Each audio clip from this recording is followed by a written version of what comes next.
Başlayalım mı? Evet. Salmansızlar dostlar. Biz Miste Bakçasındayız. Kısaca biraz malumat bölüşeyin dep çeştik.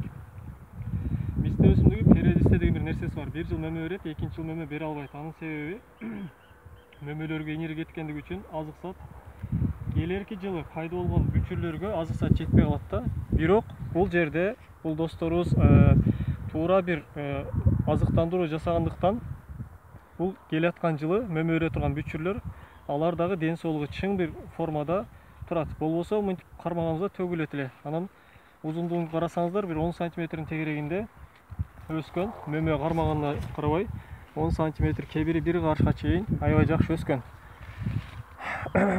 Бүгүн 12 июнь 2021 жыл.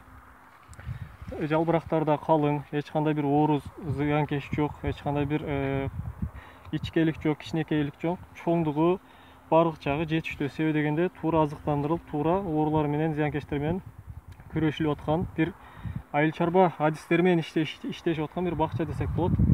Түшүндүрүүгү да аябай жакшы көрүп турганыңыздарда. Шöyle чекеbilir miyiz meyvelerini? Verimini göstermek amacıyla. Түшүндүрүктөрүн карап атасыздар, көрүп атасыздар.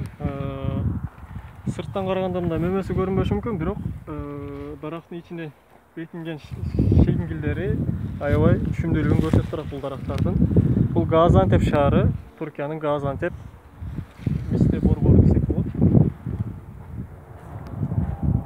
Турдура билебиз.